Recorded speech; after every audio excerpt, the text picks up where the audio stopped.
Good morning, students.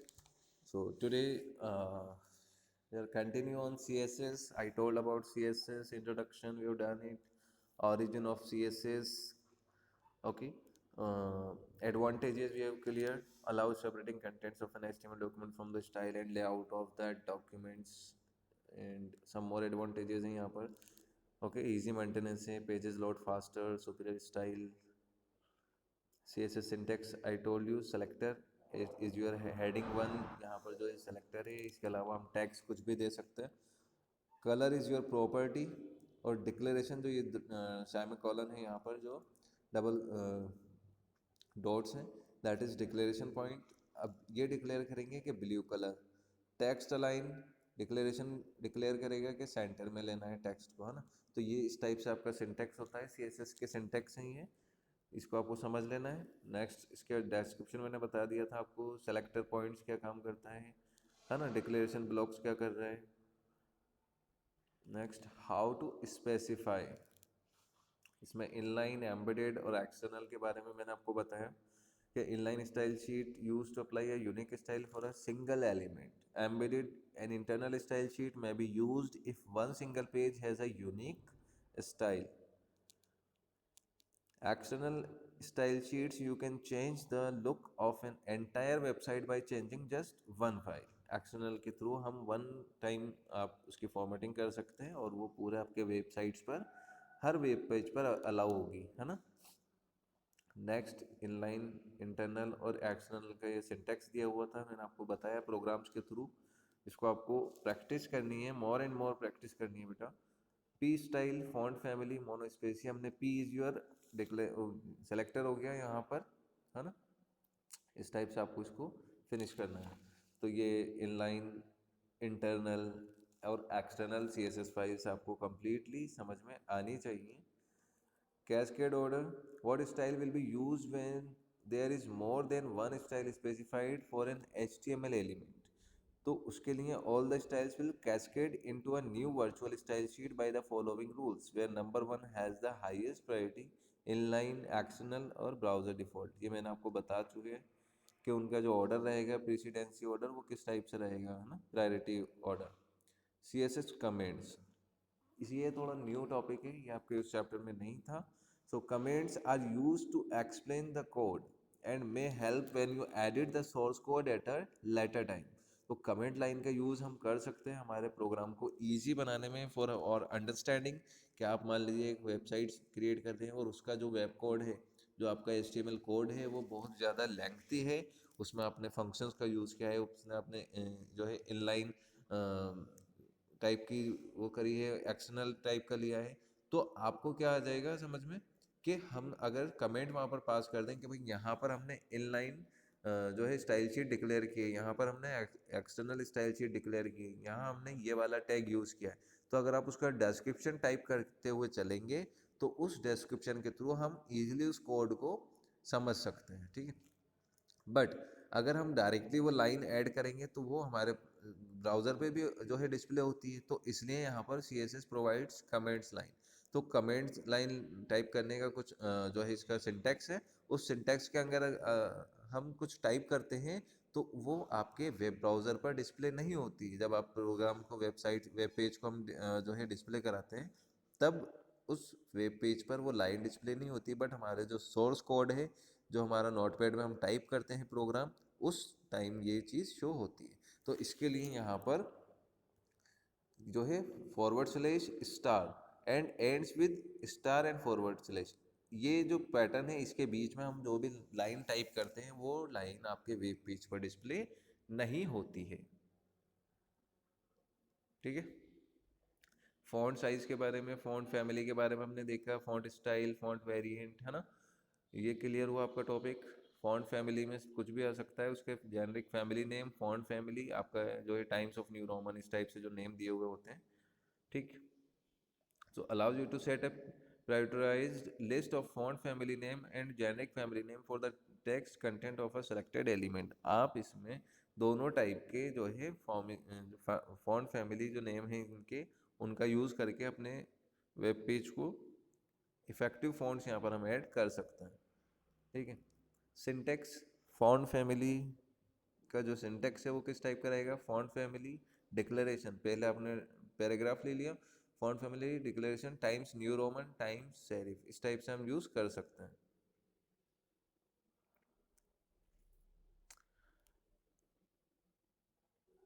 एक और यहाँ पर जो इम्पोर्टेंट नोट है वो देख लो कि ये जो अगर जो आपका फॉन्ट फैमिली का नेम है वो अगर मोर देन वन वर्ड है तो आपको उसको डबल कोट में यहाँ पर डिफाइन करना रहता है, ठीक है। डबल कोट में आपको उसको उसके अंदर ही लिखना है। बाकी जो सिंगल नेम है वो आपको एज इट इज लिख देना है, ठीक है। Font style, font style normal हो सकता है, इटैलिक हो सकता है, ऑब्लिक हो सकता है ना। फॉन्ट साइज अपने अकॉर्डिंग सेट कर सकते हैं। यहाँ पर एब्सोल्यूट साइज है, एब्सोल्यूट साइज क्या कर रहा है, set the text to a specified size, does not allow a user to change the size text size in all browsers. Absolute size is useful when the physical size of the output is known. और relative size में क्या हो रहा है, relative size sets the size relative to surrounding elements, allows the user to change the text size in the browser. तो relative font size के लिए ये चीज़ें यहाँ पर दी हुई हैं। EM is a scalable unit that is used in web documents media and EM is equal to the current font size, ठीक है। परसेंटेज में आप दे सकते हैं, पॉइंट्स में आप यूज़ कर सकते हैं। उसके अलावा भी हमने देखा था कि इंचेस में है, पिक्सल्स में है ना। अब एब्सोल्यूट फॉन्ट साइज क्या है, एब्सोल्यूट फॉन्ट साइज में आप डायरेक्टली दे सकते हैं कि double x is for small, x is for small, है ना। स्मॉल, ये स्मॉल फैमिली आगे इसके स्मॉल्स के मतलब स्मॉल, वेरी स्मॉल, इस टाइप से है। मीडियम, लार्ज, एक्स लार्ज और लार्ज, तो इस टाइप से आपके एब्सोल्यूट फॉन्ट साइज यहाँ पर अवेलेबल थे। फॉन्ट वेट में हम देख सकते हैं, ये आपको शायद नहीं बताया था, normal, bold, bolder, lighter, inherit, है ना। इसमें आप फॉन्ट वेट में आप ये प्रॉपर्टीज का यूज कर सकते हैं। Font variant, the font variant property allows the text to be displayed in a special small caps variation. Possible ways, normal, small caps. All lowercase letters are converted to uppercase letter अगर हम small caps का use कर रहे हैं।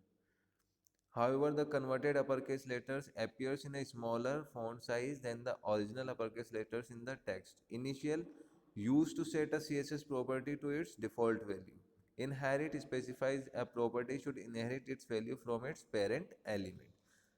तो ये आपके font variants हैं जिनके थ्रू हम हमारे कैपिटल लेटर्स को स्मॉल में और स्मॉल लेटर्स को कैपिटल में कन्वर्ट कर सकते हैं। तो ये सारी चीज़ें आपको एक बार देखना है, ठीक है। अब ये प्रॉपर्टी है, डिस्क्रिप्शन है। Font sets all the font properties in one declaration. Font family specifies the font family for text. Font size आपके टेक्स्ट साइज को लिए स्पेसिफाई होता है। फॉन्ट स्टाइल सिंपल, वही टेक्स्ट स्टाइल को आपको चेंज करेगा, फॉन्ट स्टाइल को। Font variant should be displayed in A small caps font, है ना। Font weight specifies the weight of a font. Next आपका है टेक्स्ट। टेक्स्ट का कलर, टेक्स्ट का alignment, text spacing, text decoration और text transformation, ये हम इस पे जो है वेरियस ऑपरेशंस परफॉर्म करते हैं टेक्स्ट पे, कि हम हमारे अकॉर्डिंग टेक्स्ट का कलर चेंज करते हैं, उसके साइज़ को देखते हैं, उसमें उसका अलाइनमेंट के सेंटर अलाइनमेंट है, लेफ्ट अलाइनमेंट है, राइट अलाइनमेंट है, उसको हम ट्राई करते हैं। तो ये टेक्स्ट की प्रॉपर्टीज़ हैं कि हम टेक्स्ट में जो जो स्टाइल चाहते हैं आपके जो टेक्स्ट है उसको हम इजीली कर सकते हैं। सो टेक्स्ट कलर, आप कलर यहाँ पर हेक्साडेसिमल वैल्यूज दे सकते हैं। हेक्साडेसिमल वैल्यूज में आप नॉर्मली कोड दिया हुआ होता है, हेक्साडेसिमल कोड, वो यहाँ पर आपको टाइप करना होता है।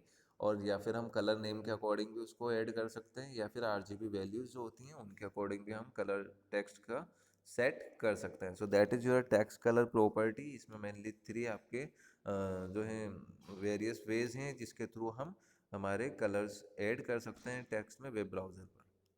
Text alignment, right, left, centre, justify यानी हमारे अकॉर्डिंग कर सकते हैं, है ना। स्टार्ट में करना है, एंड में करना है, इनिशियली करना है, तो इस टाइप से टेक्स्ट अलाइन हो जाएगा।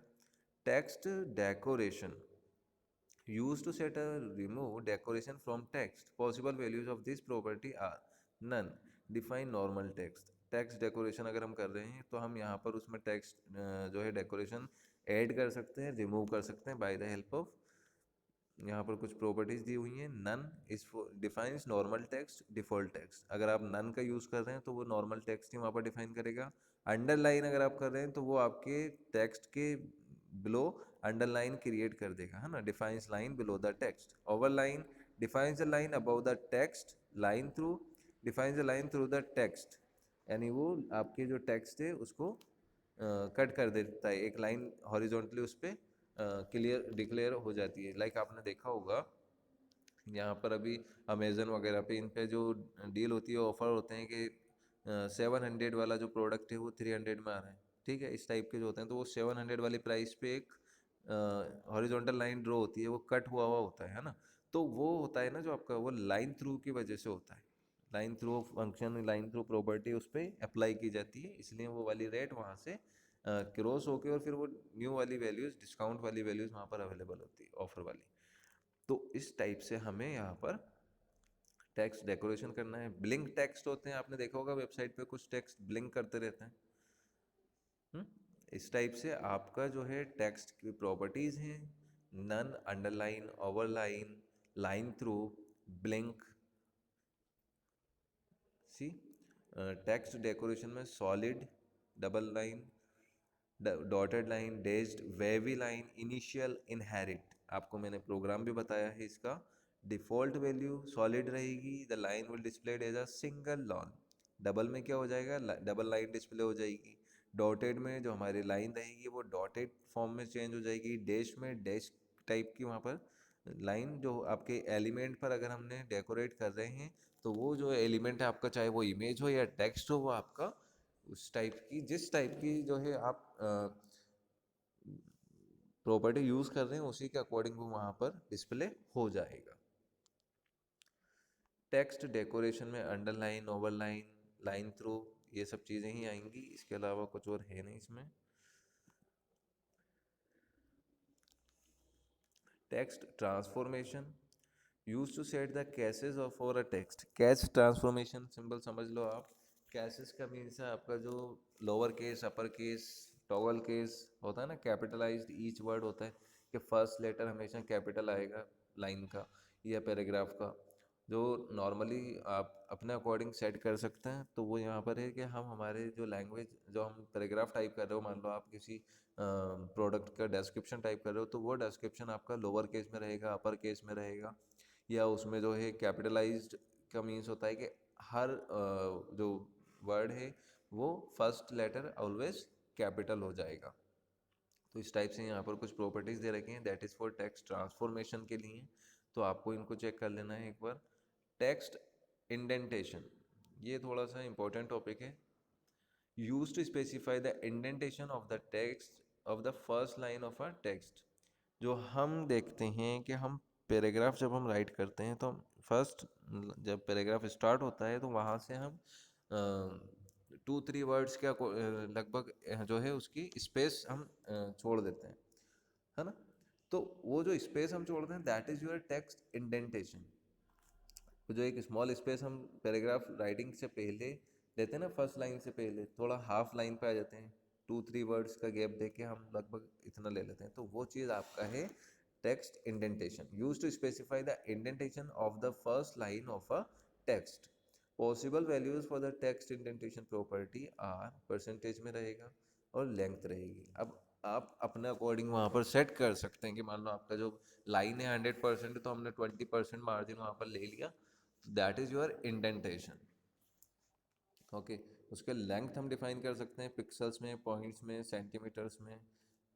ओके, डिफ़ॉल्ट वैल्यू ऑलवेज 0 रहेगी, आपका पेज जो होगा वो कंटिन्यूटी में स्टार्ट होगा, पर हम हमारे अकॉर्डिंग जिस टाइप से हम राइट करते हैं नॉर्मली नोटबुक में, तो हम क्या करते हैं, हम हमारे अकॉर्डिंग स्पेस दे देते हैं, जैसे पैराग्राफ चेंज बोला जाता है, तो उस टाइप से हम यहाँ पर भी वैल्यूज दे के हमारे टेक्स्ट को इंडेंट कर सकते हैं, उसके लिए स्पेस क्रिएट कर सकते हैं। Used to specify the space between the characters in a text, letter spacing. Increase or decrease the space between characters in a text. Possible values normal, length, initial, inherit, वही same चीज़ है, letter spacing करना है हमें। तो use to specify the space between the characters in a text. आपका जो text का जो स्पेस होता है ना आपस में, एक वर्ड आप टाइप कर रहे हैं उस वर्ड में कितना कितना स्पेस रहेगा, उसके अकॉर्डिंग हम उस स्पेस को इंक्रीज कर सकते हैं, डिक्रीज कर सकते हैं। ठीक है। Line height use to specify the space between lines, possible values normal या नंबर हम ऐड कर सकते हैं, लेंथ हो सकती है, परसेंटेज हो सकती है, उसी टाइप से यहाँ पर पॉसिबल वैल्यूज हैं कि हम हमारे जो लाइन हाइट है उसको हम किस तरीके से गैप को फिनिश करें। यानी आप देखते हैं अगर हम नॉर्मली नोटबुक में जब हम टाइप करते हैं तो उसमें तो लाइंस ड्रॉ होती हैं ऑलरेडी, वो मार्जिन के साथ में अपने ड्रॉ होती हैं, हम सिर्फ उसमें अपने अकॉर्डिंग उन लाइंस के अकॉर्डिंग वैल्यूज राइट करते रहते हैं। ठीक है। बट जब हम एक वाइट पेपर पे, एक A4 साइज की शीट पर, नॉर्मल ब्लैंक पेपर है जिस पे लाइंस ड्रॉ नहीं है ना, तो उस प्लेन पेपर पर हम जब कुछ टाइप करते हैं तो वो सब अपने अकॉर्डिंग टाइप करते हैं। मीन्स आपका जो लैंग्वेज स्टाइल है, आपका जो राइटिंग स्टाइल है, वो आप अपने अकॉर्डिंग उसमें गैप दे देंगे, मार्जिन ऐड कर देंगे। ठीक है। एक लाइन के बीच में जो सेकंड लाइन जब आप राइट करेंगे उसके नीचे, तो आपके फर्स्ट और सेकंड लाइन के बीच में जो स्पेस होगा that is your line height. Okay. तो उन लाइन हाइट्स को हम हमारे अकॉर्डिंग सेट कर सकते हैं कि भाई आप फर्स्ट और सेकंड लाइन के बीच में कितना गैप देना चाहते हैं। वो यहाँ पर हम पॉइंट्स में, लेंथ में, नॉर्मल नंबर्स में, इस टाइप से हम डिफाइन कर सकते हैं।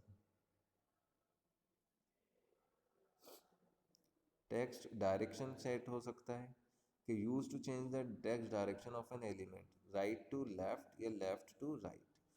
अब देखते हैं कि अगर हम किसी लैंग्वेज का यूज़ कर रहे हैं, ठीक है, फ़ॉन्ट स्टाइल आपने ले लिया तो आप अपने टेक्स्ट को राइट टू लेफ्ट भी कर सकते हैं और लेफ्ट टू राइट भी कर सकते हैं।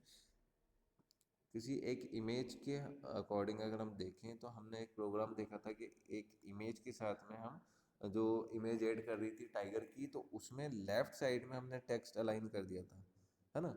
बट अगर हम चाहें तो हमारे जैसे बुक्स में होते हैं एग्जाम्पल्स के, एक इमेज बनी हुई होती है और फिर उसके राइट साइड में टेक्स्ट होता है या लेफ्ट साइड में टेक्स्ट होता है। हिस्ट्री ज्योग्राफी में अगर आपने देखा हो, इमेज के राइट साइड में लेफ्ट साइड में होता है, साइंस में डायग्राम के आसपास होता है, उसी टाइप से यहाँ पर ऐड हो सकते हैं। हमारे टेक्स्ट के डायरेक्शन भी हम चेंज कर सकते हैं कि भाई left to right, right to left. Word spacing use to specify the space between the words in a text. Possible values यहाँ पर नॉर्मल, लेंथ वही इनहेरिट और इनिशियल रहेगी। कलर्स प्रॉपर्टी आपको बता चुके हैं। Background property, background colour, background image, background repeat, attachment, positions, ये जो है थोड़ा सा इम्पोर्टेंट टॉपिक है, इसको हम कल बात करते हैं। तो आज के लिए इतना काफ़ी है। All of you please study hard, time कम है, इजी मत लेना, computer is not easy that much you think, so please study. Thank you so much.